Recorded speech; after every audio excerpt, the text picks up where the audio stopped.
ang pangwalang hanggang kasama ka sa Tagalog. At kung ninanais po natin na talagang makasama ang Panginoon dun sa pangwalang hanggan, ay napakahalaga rin na pag-aralan natin kung papaano pumunta dun sa kinaroroonan niya, dun sa kaharian niya, dun sa langit. At kung paano tayo maghahanda. Di ba kapag may isang lugar tayo na gusto nating puntahan, maaring sa ibang bansa o dito lang, ay inaalam natin kung ano yung mga dapat gawin sa paghahanda, kung paano makapunta sa lugar na yun. Maaring tayo ay mamamasyal o gusto lang natin makita yung mga bagong lugar na hindi pa natin nakita. Inaalam natin lahat at nakakaramdam tayo ng excitement, ng pananabik, ng kasayahan, ng kagalakan para makita natin at mapuntahan yun, yung lugar na yun. Kung ganun po ang ginagawa natin na paghahanda, pagtuklas, pag-alam sa mga bagay na nandito lang, how much more doon sa kalangitan. Kaya kinakailangan na magkaroon po tayo ng pagkaunawa sa paghahanda po natin patungkol sa rapture. At ito nga po yung rapture ay wala po itong nakasulat sa langit, pero sa Bible, pero nasa konteksto po ito. Sige po, tignan po natin. Okay. Sabi sa Matthew chapter 7, verse 21, mula sa bibig ng Panginoong Yesus, ang sabi niya, "Not everyone who says to me, Lord, Lord, will enter the kingdom of heaven, but only the one who does the will of my Father who is in heaven." Sa Tagalog, ang sabi ng Panginoon, maliwanag ang sabi niya, hindi lahat ng tumatawag sa akin ng Panginoon, Panginoon, ay papasok sa aking kaharian. Kung hindi yun lamang gumagawa ng kalooban kong Amang nasa langit. Ang pag-aaralan po natin ngayon ay, ano ba yung mga palatandaan o mga signs, ebidensya o marka o tatak na ang isang tao ay makakasama sa rapture? Kasi marami nga doon tumatawag ng Panginoon, Panginoon ay hindi papasok sa kaharian ng langit. Kaya napakahalaga po na magkaroon tayo ng pangunawa kung sino pa yung mga qualified o may kakakakitaan ng ebidensya na siya ay makakasama sa rapture upang malaman po natin yung ating paghahanda. Okay? Of course, number one, yung evidence of salvation ng isang tao ay talagang ligtas na makakasama sa rapture o kung ano man ay mabawian ng buhay, ay magkakaroon ng kaligtasan. Yun po yung pinakamahalagang katanungan na may kaligtasan ka na ba? Are you saved o ligtas ka na ba? Ito po yung kakikitaan ng ebidensya. Number one, napakahalaga, yung changed life. Yung buhay na nabago. Sabi sa aklat ng 2 Corinthians chapter 5 verse 17, "Therefore, if anyone is in Christ, the new creation has come, the old has gone, the new is here." Ang sino mang nakipag-isa kay Kristo ay isa ng bagong nilalang. Ang lahat ay bago na, yung mga nakalipas ay wala na. Pawang bago na. At makikita nga natin na kapag ang isang tao ay nagkaroon ng kaligtasan, na bago ang buhay, na born again. Yun ang unang napakahalaga. Sabi ng Panginoon sa John chapter 3 verse 3, "Except a man be born again, he cannot enter the kingdom of God." Kailangan ma-born again, kailangan maipanganak na muli, dahil ang pinanganak sa laman ay sa laman, ang pinanganak sa Espiritu ay sa Espiritu. At nung tinanggap natin ang Panginoong Yesus, yung edad natin, yung kulay natin, yung itsura natin, hindi na bago, pero yung sa loob natin, yung ating puso, nagkakaroon siya ng pagbabago. Halimbawa po, dati ay hindi tayo pala simba. Nung nakakilala tayo sa Panginoon ay nagiging palasimba na tayo. Dati hindi tayo interesado na magbasa ng Biblia, mag-aral, makinig. Ngayon, dahil nababago nga ang ating buhay, tayo na yung nagkakaroon ng interes na mag-aral, magbasa, dumalo sa anumang bagay na naubukol sa ating paglarong espiritual. Nababago yung ating buhay. Dati wala tayong ganang manalangin, hindi tayo interesadong manalangin. Ang taong nababago ang buhay, nagkakaroon siya ng interes na manalangin at sinasamahan pa nga ng pag-aayuno. Nabubuhay siya ng consecrated life. Ayun po yung napakahalaga. Maraming unti-unting mababago sa atin. Dati hindi tayo palabigay, hindi tayo giver. Nung nakakilala tayo sa Panginoon, nagkakaroon tayo ng pusong mapagbigay. Nawawala sa atin yung pagkamaramot, yung greediness, yung selfishness. Kung hindi, lumalago tayo in the image and Christless ng ating Panginoon. Yung ating mga paa dati, kung saan pumupunta. Katulad ko, dati ang mga paa kong ito, nung nagbabarko pa ako, pumupunta kami sa sauna bath, sa mga bar. Pero nung nakakilala sa Panginoon, hindi na pumupunta yung mga paang ito para gumawa ng kasalanan sa mga bar, sa sauna bath. Nagkakaroon ng pagbabago. Okay? Dati tayo ay, nung wala pa tayong pagkakilala sa Panginoon, tayo ay palamura. Yung mga curse na lumalabas sa ating mga labi ay hindi ka puri-puri, hindi ka tanggap-tanggap. Pero kapag ang isang tao ay nabago na at binabago ng Panginoon, hindi siya na nagiging palamura na, napapalitan na ng pagpupuri, ng pagpapasalamat sa Panginoon. Yan ang isang ebidensya na makakasama sa rapture. May buhay na nababago. Hindi pwedeng walang nababago.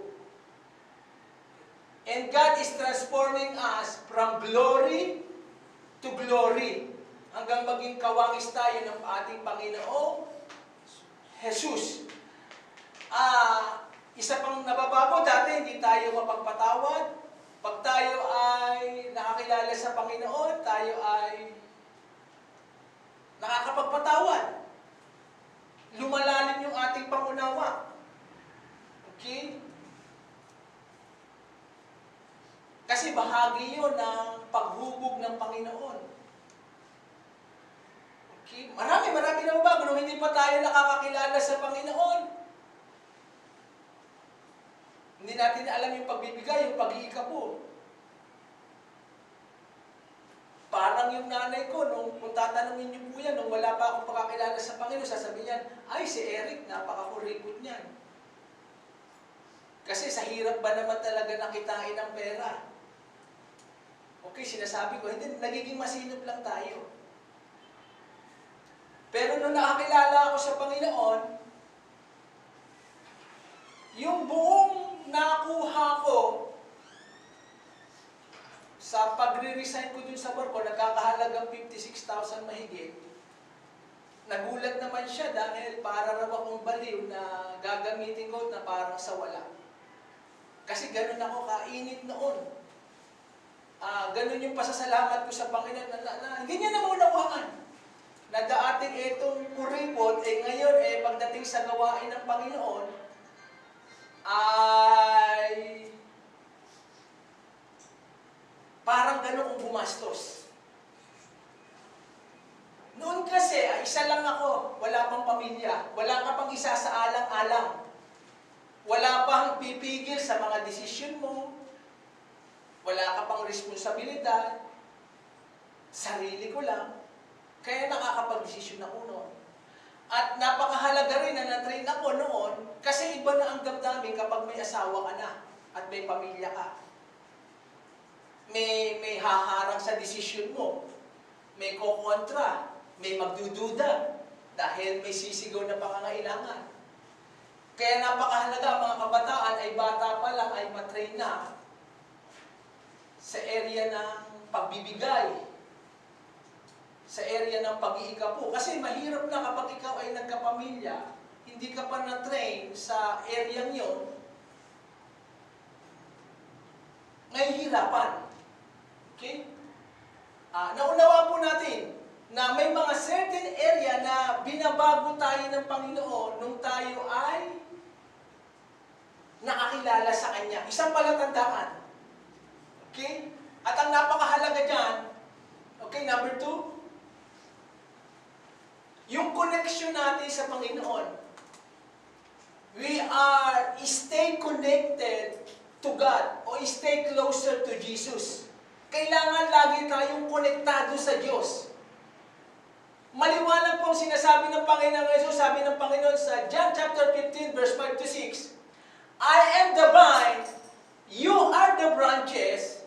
If you remain in me, and I in you, you will bear much fruit. Apart from me, you can do nothing.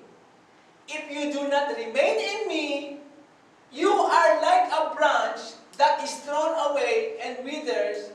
Such branches are picked up, thrown into the fire, and burned.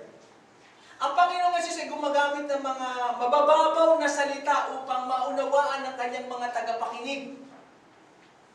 Kaya dito ang ginamit niya, ang sabi niya, ako ang puno ng ubas. Ang tawag po dyan ay metaphor. Para makarelate siya dun sa mga makikinig. Kung ang kausap niya ay mga taga-bukid, dun sa babaeng Samaritana, dinaan niya sa tubig dahil doon yung madaling kumonekta dun sa babae. Kaya dito, hindi naman sinasabi ng Panginoon na ako yung actually na puno. Inihahalin tulad niya lang. Pinapagaan niya, pinabababaw niya upang maintindihan niya ng makikinig, ng mag-aaral ng salita ng Panginoon at madali siya maunawaan, maintindihan. Ang sabi niya, ako yung puno, kayo yung mga sanga, mga tangkay. Kung mananatili kayo sa akin at ako'y mananatili sa inyo, mamumunga kayo. You will bear much fruit. Mula doon sa pagiging walang bunga, ay magkakaroon ng marami at masaganang bunga. You will, sabi pa niya, apart from me, you can do nothing. Kung hiwalay kayo sa akin, wala kayong magagawa. Siyempre, natural na kapag ang isang sanga, pag hiwalay sa puno, unti-unti makakaranas siya ng tagtuyot, ng dryness, ng pagkatigang. Malalanta siya, unti-unti na walang supply na dumadaloy sa kanya, kaya makakaranas siya ng gano'n. At ang sinasabi ng Panginoon, kung dumidepende lang kayo sa sarili ninyo at hindi kayo dumidepende sa akin, wala kayong magagawa. Okay? Kaya, ang connection natin sa Panginoon, dapat araw-araw. Sabihin po natin, every day. Daily. Araw-araw. Sa Ilocano. Sa Bisaya. Sa Bicol.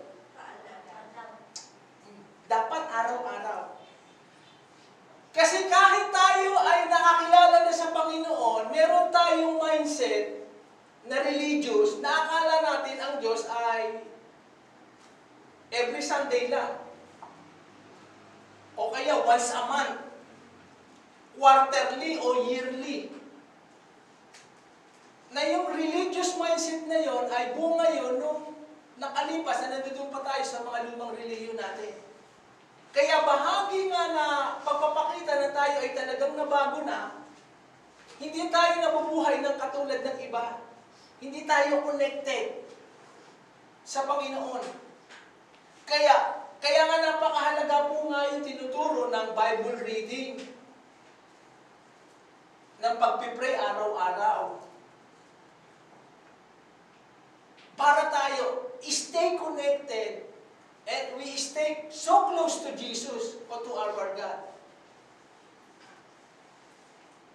Kasi mahirap yung patlang-patlang.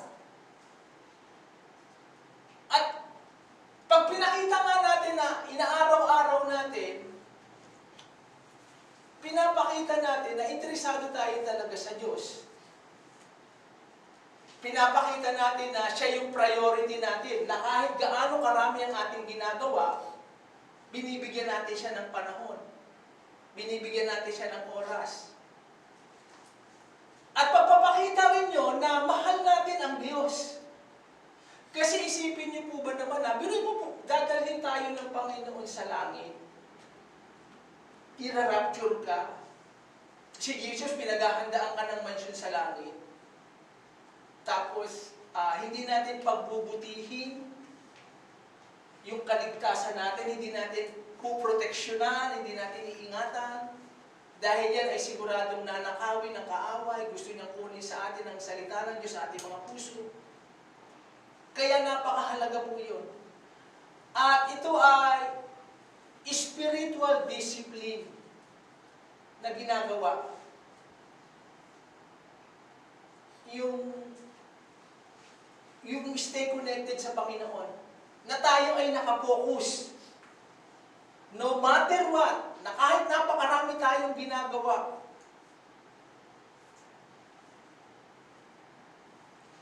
nagbibigay tayo ng oras, ng panahon, sa pananalangin at sa pagbabasa ng Biblia. Kasi yun ang gusto mong mapuntahan yung langit eh. Okay.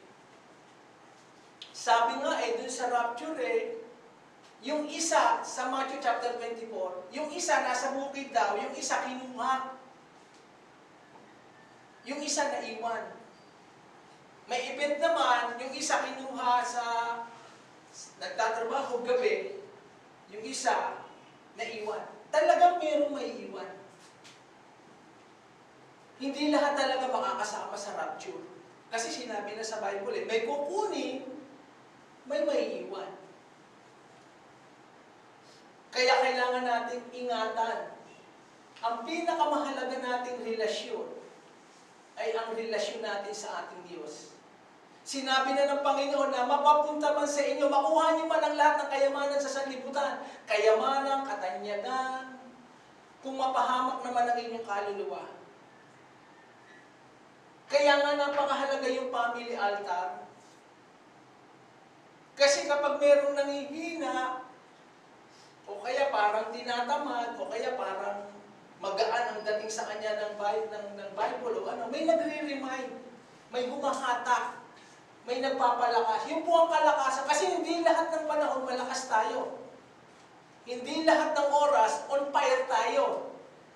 Nakakaranas tayo ng panghihina, ng panlulumaypay. Pero kapag may kasama ka doon sa loob ng bahay, na kayo ay nagba-Bible study, nagpe-prayer, nagwo-worship, maaring out of responsibility na lang o obligation, nauobliga ka.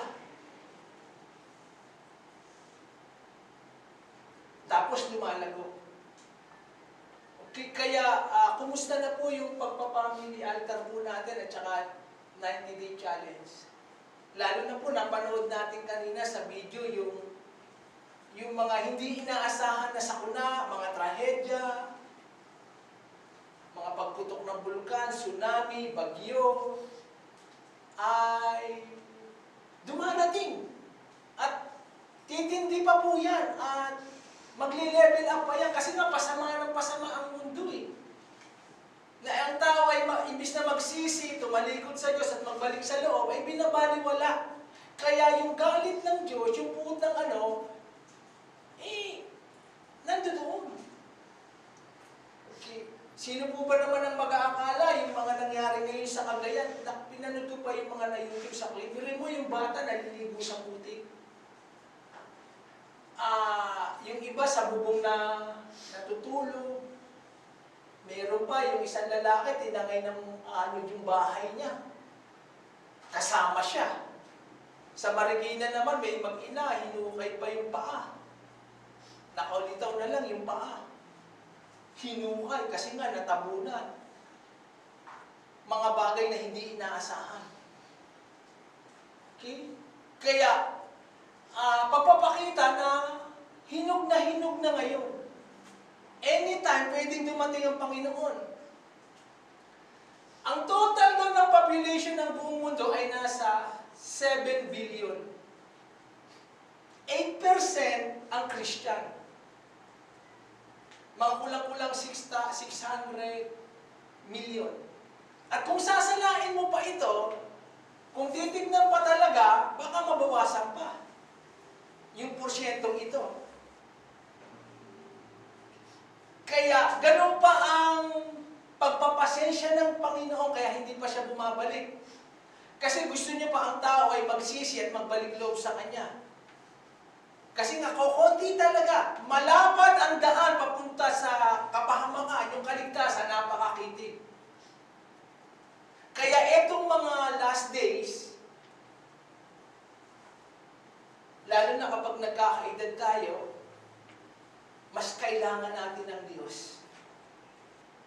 Sa akin, iniisip ko habang ako yung nagkakaedad, siyempre pag nagkakaedad ka, manghihina ka. Mawawala yung lakas mo.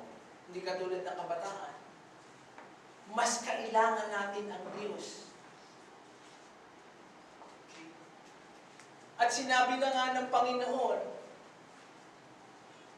kung hiwalay ka sa akin, hindi ka mamumunga. Apart from me, you can do nothing. Kaya, napakahalaga na sa lahat ng gagawin natin ay maging dependent tayo sa Panginoon. Lord, na hindi ko ito magagawa malimang samahan mo ako. Hindi sa sarili kong galing, talino, abilidad o koneksyon, kung hindi yung favor mo, yung pagkilos mo sa aking buhay. Ituloy po natin, ano sabi niya? If you do not remain in me. Sabi niya, kung hindi kayo mananatili sa akin, katulad kayo ng mga sanga na matutuyo, maluluoy, malalanta. At yung mga sanga na yan, kukunin, siyempre wala nang pakinabang eh. Itatapon sa apoy at susunugin. At tinutukoy din ng Panginoon, siyempre kung hiwalay kayo sa akin, ayaw niyong magpasakop sa akin, ayaw niyong isuko yung buhay niyo sa akin, meron akong alituntunin, mga pamamaraan, mga prinsipyo, kung ayaw niyo, kayo ay matutuyo, pupunta kayo sa kapahamakan. Okay? Kaya yun po ang ingatan natin, very critical in the last days, yung ating kaligtasan. Kaya ito yung time na tayo ay nagpapaalakasan, nagpapaalalahanan. Sabi nga sa Ephesians, work out your salvation. Ibig sabihin ng work out, parang nag-gym, para lumaki muscle mo, kailangan may disiplina. Kasi yung barbell, pang-resistance yan, inire-resist mo. Habang nakakaranas ka ng resistance, nadidevelop naman yung muscle mo. Dahil yung bigat, ayaw ng muscle, pero yun ang pamamaraan para lumaki ang muscle. Ganon din yung kaligtasan. Kailangan nating i-work out. Alagaan, ingatan. At yan ang ginagawa ng kaaway ngayon. Hindi lang ang kaaway 24 hours, every day, naghahanap ng masisila. Kasi nagugulat nga ako, even sa Amerika, ang lalaking mga pastor, mga nasa TV pa, maya-maya magugulat ka, nagdi-divorce, bumabagsak yung ministry. Sabi nga ni Pastora Deborah, even yung sa pagpiprepare na lang ng ituturo ng mga pastor, ang babaw. Basta may maituro na lang. Hindi na masyadong nagdidig. Hindi na naghuhunga, hindi na nagpapakalalim sa salita ng Panginoon. Okay? Kukuha na lang ng isang libro dyan, tapos kukopyahin, ituturo na, okay na yun. Dahil inagaw na ng ibang bagay ang puso. Sa Amerika nga raw, grabe, yung television doon, ganun kahaba yung remote control. Sa dami ng channel na pagpipilian.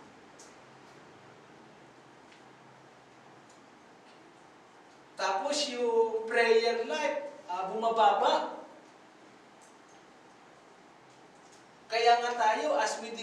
our spiritual life, nag-aayuno po tayo at nagpapasalamat po tayo sa mga nanay na pumupunta rito.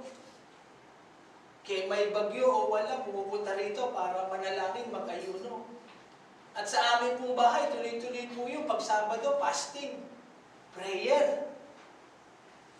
Hindi tayo nabubuhay na walang pagkakaalam sa salita ng Panginoon, na ginagaya natin yung buhay ng mga katulad ng walang pagkakilala, na nagiging careless tayo. Dahil ang pinag-uusapan dito, yung kaligtasan ng ating kaluluwa. Na mahirap yung nag-rapture na pala, may naiwan. Yun po yung ayaw natin mangyari.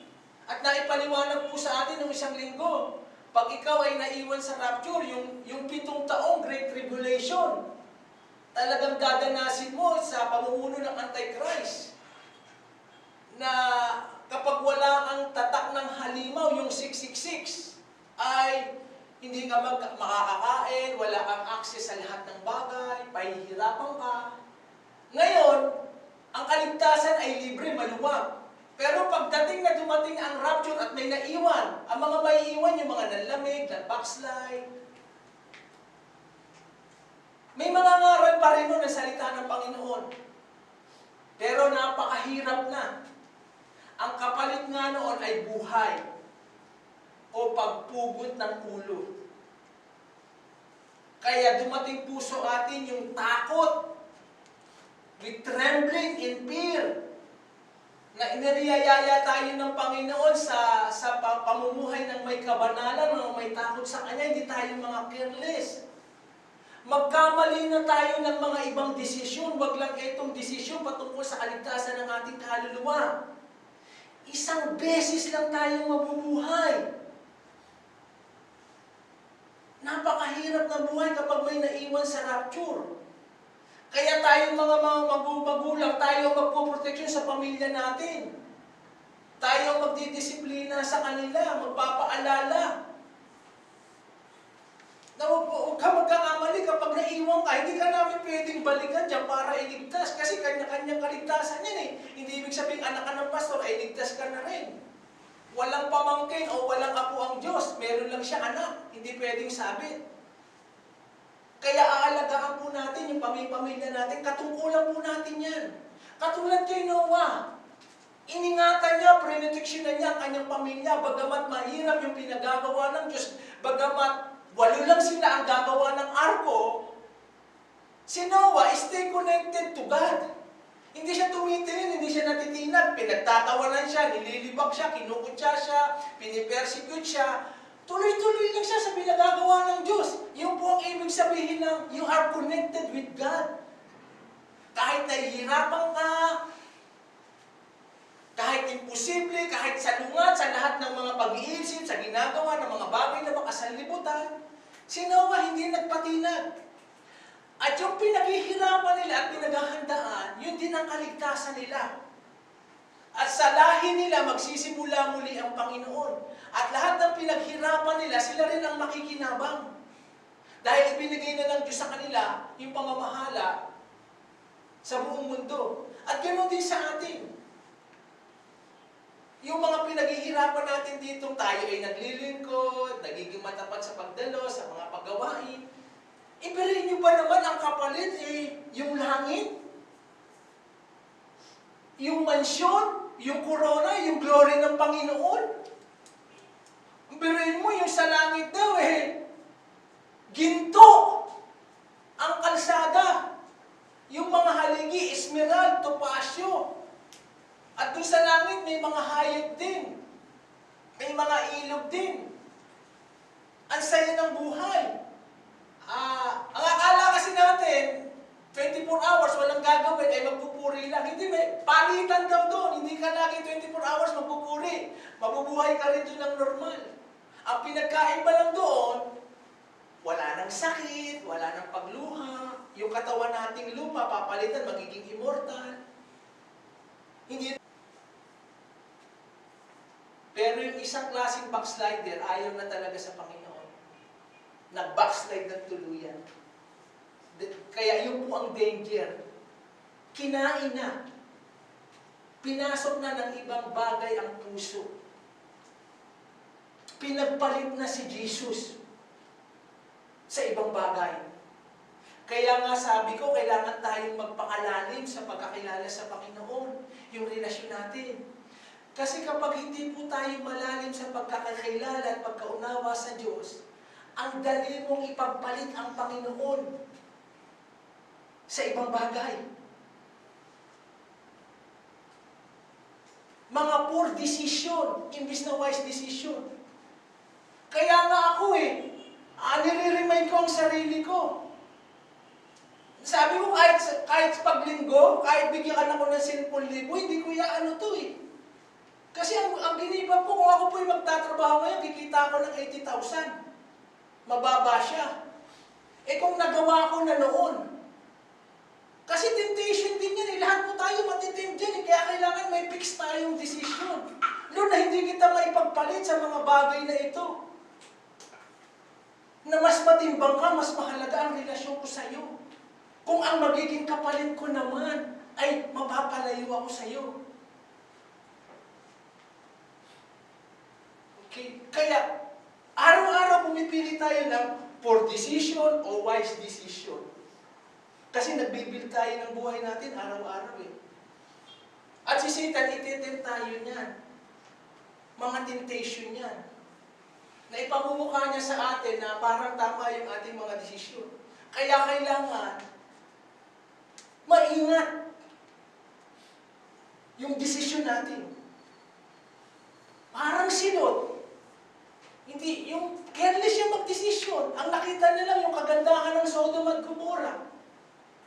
Kaya dun siya nagtayo ng tent, una sa malapit, sa labas lang ng Sodom at Gomorrah. Unti-unti, nahahatak na yung pamilya niya, yung asawa niya ng mga anak, hanggang sinabi, doon na tayo tatay sa loob ng Sodom at Gomorrah kasi masaya doon, mas maganda ron hindi man maingat si Lot, pumayag siya sa desisyon ng asawa niya. Doon na sila nanarasa sa Sodom at Gomorrah, yung mga tao makamundo, mga worldly, puro kay saya, puro kalapastanganan. Kaya nung ginad sila ng Panginoon, nagbunga yung mga poor decision ni Lot. Na nung pinalalabas siya ng Sodom at Gomorrah, sabi ng anghel, wala nang titingin sa inyo, ayan na yung mga asupre, mga brimstone, wala nang tatakbo, wala nang lilingon. Yung asawa ni Lot, madaling araw din silang bumangon kung babasahin nyo sa Genesis. Tapos malapit na rin sila sa Zoar. Doon sa kabundukan, malapit-lapit na rin Gumawa na rin ng efforts yung asawa ni Lot maagang gumising, tumakbo rin. Kaya lang, hindi niya talaga maiwan yung mga bagay na masaya doon sa yung comfort zone sa Sodom at Gomorrah. Kaya yung isang lingon niya, yung isa niyang pagkakamali, poor decision, naging haligi siyang asin Tapos nanganak yung kasalanan nila. Dahil si Lot, wala na yung asawa niya rin sa kabundukan, pero yun siya yung tatay, sinipingan niya yung mga anak niya. Nag-ugat yun dahil hindi siya konektado sa Panginoon Kaya nga wala tayong mababasa dyan na si Lot ay nag-build ng altar. Kahit isang verse sa Bible, in the book of Genesis, wala tayong mababasa na si Lot ay nag-build ng altar. Hindi katulad ni Abraham. Si Abraham kahit matanda, kahit mahirap, yung mga bato, binibuild niya. Pagpapakita na mahalaga sa kanya ang Diyos, priority niya ang Diyos, mahal niya ang Diyos, at pinakikita niya rin na tapat ang pangako ng Diyos sa buhay niya, nagaganapin niya kahit mahirap, kahit matanda na siya, nagagather siya ng mga bato, nagbibuild siya ng altar. Kaya maging maingat po tayo sa mga desisyong ginagawa natin. Eto bang desisyon ko ay poor decision o wise decision? Maipagpapalit ko ba ang relasyon ko sa Diyos sa maliliit na bagay na ito? O yung relasyon ko sa Kanya, hindi ko ipagpapalit? Kaya nga ang ganda ng kantang More than anything, more than anything, I love you, Jesus, more than anything, more than worldly wealth, more than life itself, I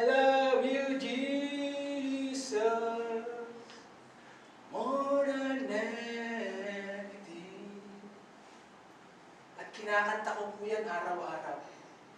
Na kahit mahal na natin ang Diyos, dinededicate pa natin ang buhay sa Kanya.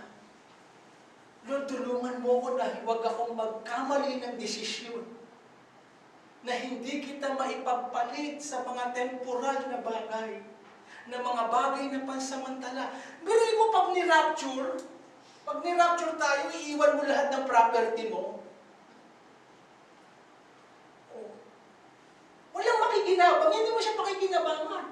O hindi man mag-rapture, sa sandaling malagutan tayo ng hininga, yung pag-aaral mo at pinaghirapan mo, iba na magmamay-ari, iba na makikinabang. Ang pinakamahalaga talaga, yung relasyon natin sa Kanya. Kaya napakahalaga, we have to stay connected.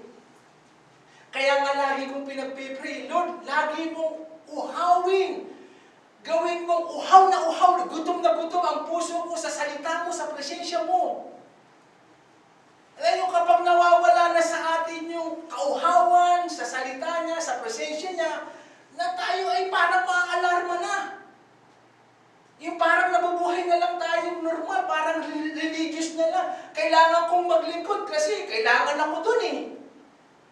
Kailangan kong magsimap kasi parang obligasyon ko na lang, responsibilidad ko eh. Pero yung talagang, yung alab, yung apoy, yung ninas, unti-unti nawawala na yung apoy.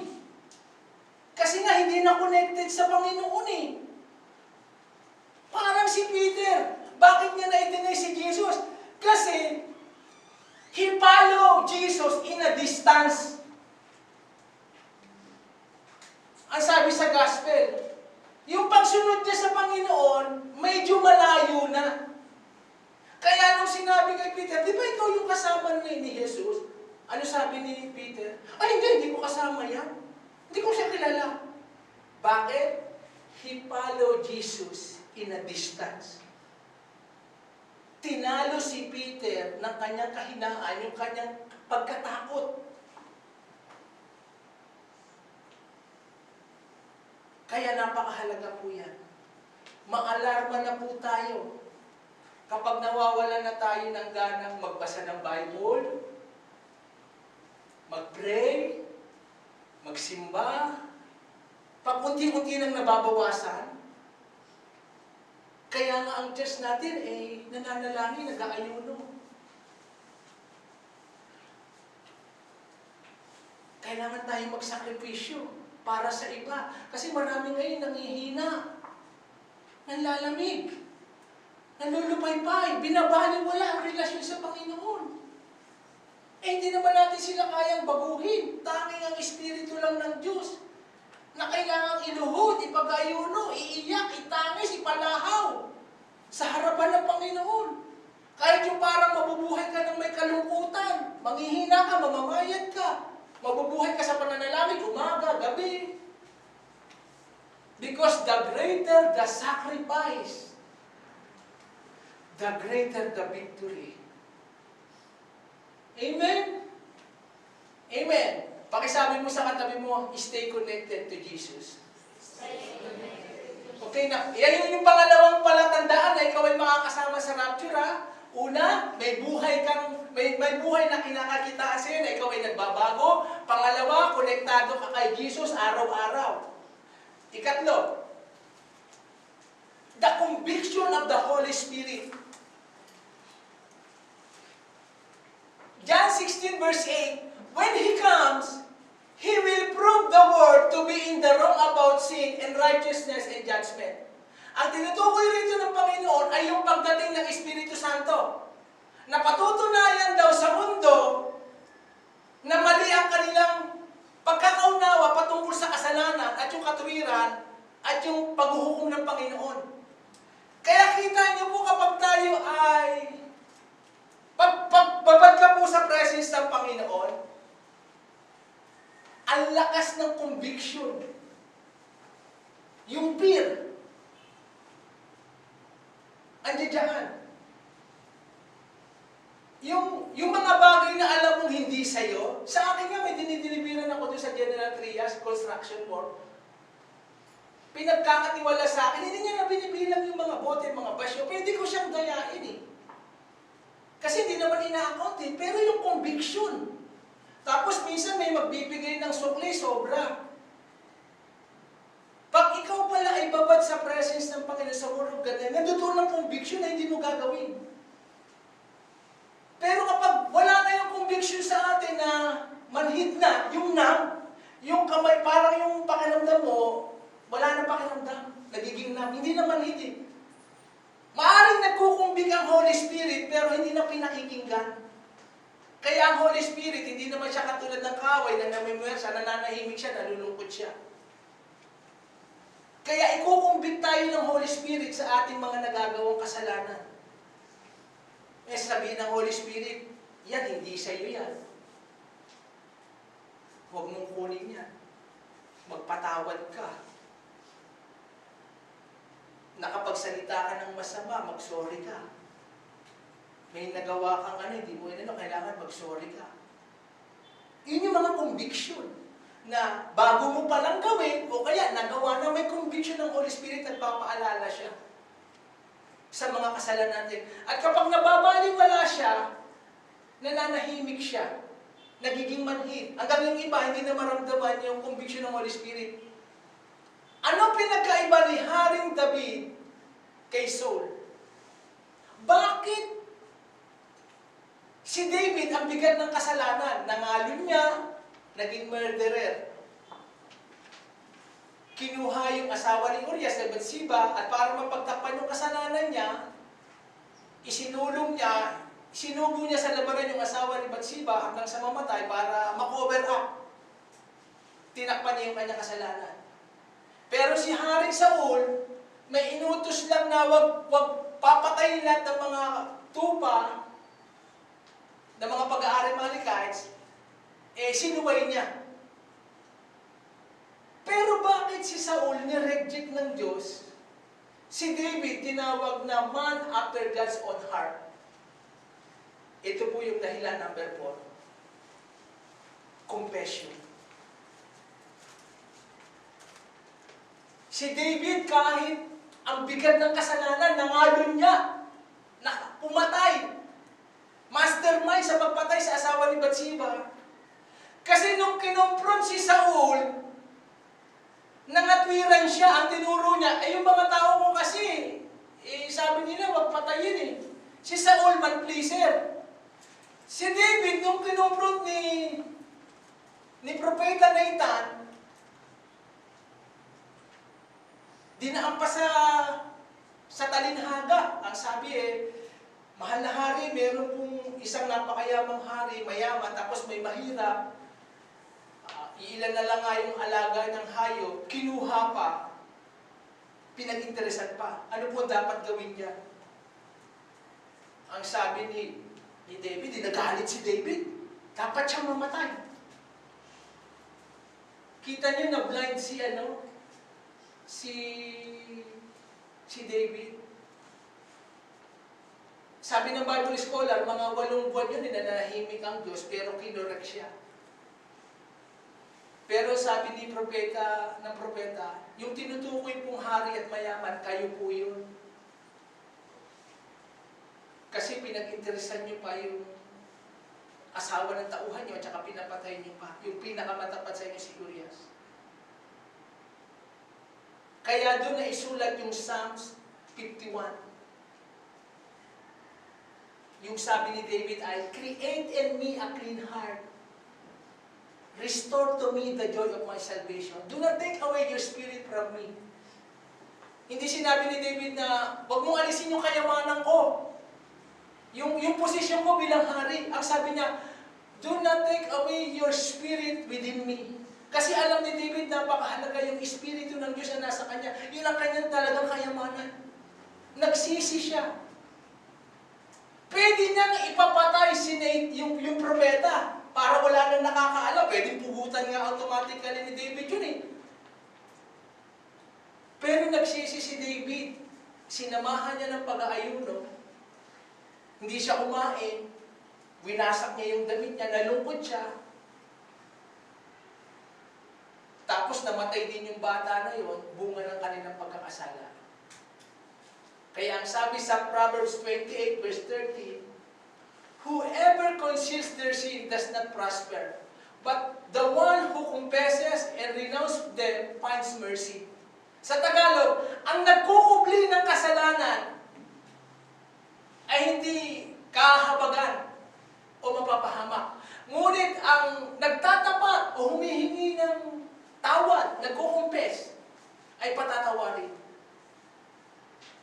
Kasi kapag ang isang kasalanan, pinagtatakpan, nanganganak, dumadami.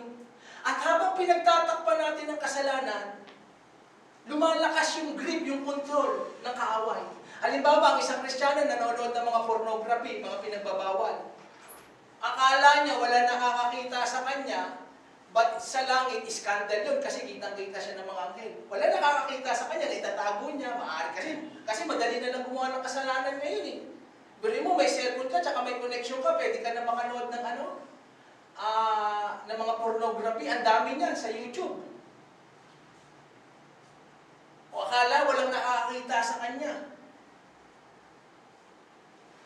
Siyempre, pag pinagtatakpan yan, lalong lumalakas ang kontrol ng kaaway. Yung grip, tsaka nakaka-addict yan, addicted yan. Yung maging mabilanggo ka sa last. At kahit yung iba nga may asawa na, gumagawa pa niyan eh. Okay?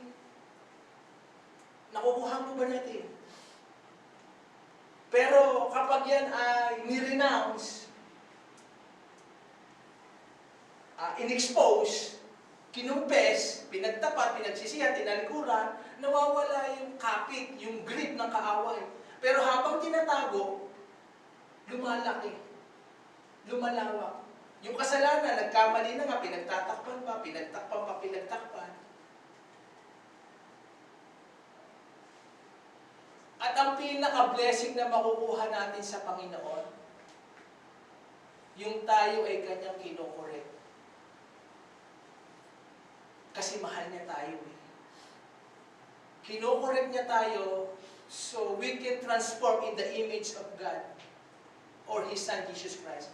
Kasi parang sa anak, kaya mo siya kinokorek kasi mahal mo siya eh.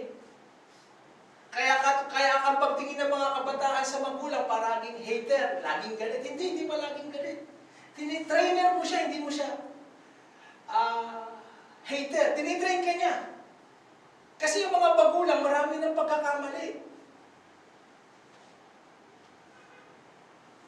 Na-train na. Marami na kami mga poor decision na ginawa. Ayaw na matularan. Yan, yung konting katamaran, lumalaki yan, yung pagbangon ng tanghali, yung mabagal pagkilos, yung hindi productive, yung hinahayaan ng isang araw, walang nagawa. Oh. Eh kung araw-araw natin gagawin yan, pag pinagdugtong-dugtong mo yan, kahantungan yan, wala. Pero si David, napakaganda. Hindi niya lang inamin, sinulat pa sa Bible. Yung Psalms 51. Pero tinawag pa rin siya ng Diyos na a man God after on heart. Si Saul, wala tayong mababasa na nagsisi siya ng kasalanan niya. Ang meron siya, reasoning at saka excuses. Hindi po ako kasi yung tao eh. Yung mga tauhan ko eh. Parang si Eva nung kinukorek ng Diyos, parang si Adan, ba't mo kinain yung pinagbabawal? Kasi po yung babaeng binigay niyo sa akin eh. Kita niyo, sinisi pa ang Diyos. Yung babae kasi, binigyan niyo kasi ako ng babae. Kung hindi niyo ako binigyan ng babae, hindi ako nagkasala. Biri mo, ang Diyos mo palang may kasalanan. Tinuro naman yung babae. Bakit mo kinain? Kasi yung ahas, tinukso ako eh. May demonyo kasi sa ahas eh. Kaya napakahalaga, 1 John 1:9, if you confess your sin, He is faithful and just to forgive you. Maawain ng Panginoon na pinapatawad tayo sa ating mga kasalanan. Amen? Huwag daw yung nagtatago. Parang si Akan, tinago niya pa sa ilalim ng tent niya. Akala niya wala nakakita sa kanya. Kaya napakahalaga yung may kasalanan tayo hindi nagsisisi na gano'n. Kasi mas mahirap yung i-expose pa ng Panginoon eh. Mas nakakahiya yun eh. Yung tagong-tagong kasalanan, ayaw magsisi, biglang in-expose ng Panginoon. Kasi ayaw nga magsisi, ayaw magbago eh. Parang si Akan, katago-tago niya, kanya wala ka. Kaya nagalit ang Diyos kay Joshua, bakit kami natalo?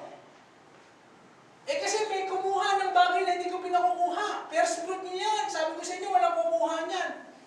Eh si Akan, natukso din sa mga damit, sa mga ginto, kinuha niya, tinanim niya sa ilalim ng tent niya. Yung pinagbabawal ng Diyos, sumuway sila, kaya nagkaroon sila ng pagkatalo. Kaya ang sabi ng Diyos, bukas pulungin mo lahat ng kapulangan, ang kongregasyon mo. Ituturo ko sa iyo kung sino yung nakagawa ng kasalanan. Kaya pinalinya sila, una, etong tribong ito, tapos natukoy, itong tribong ito, dito rin yung nagkasala, tapos natukoy, itong pamilya nito, hanggang natukoy si Akan. Kasi hindi niya nga kinurek yung sarili niya, in-expose siya ng Panginoon. Kaya ang sabi ni Joshua, ang parusa pa noon, batuhin yan. Lahat ng pamilya na yan, batuhin hanggang mamatay. Kaya napakahalaga po yung confession. O repentance. Ang ibig sabihin ng repentance, to change your mind. Sa Greek word, metanoia. Okay? Kaya yan ang isang palatandaan na makakasama sa rapture. Pag nakakagawa ng kasalanan, ang bilis humingi ng tawad. At nagbabalik loob sa Panginoon. Okay, number 5. Dito na po tayo magtatapos. Compassion for the people. Kung tayo ay nakakaramdam ng awa, ng habag. Colossians 3:12. Therefore, as God's chosen people, holy and dearly beloved and loved, clothe yourself with compassion, kindness, humility, gentleness, and patience. Katulad ng Panginoong Jesus, umikot ang buhay niya sa pagtulong at paglilingkod sa mga tao. Sa pagtuturo, paggawa ng himala, pagpapagaling, pagpapalayas ng demonyo, binigay niya yung buhay niya sa paglilingkod. Kay mahirap, kay mayaman, nakapag-aral, mga pariseyo, mga sinagoga, lahat, kay bata, kay matanda. Kasi meron siyang compassion. Kaya yan din ang i-check po natin sa ating mga puso kung nakakaramdam pa ba tayo ng awa, ng compassion. Katulad mo yung napanood natin, mga nangyari sa Marikina, sa Cagayan, sa Bicol. Ito ba ay nagtutulak sa atin na magbigay din ng time para kahit paano yung prayer natin sa kanila?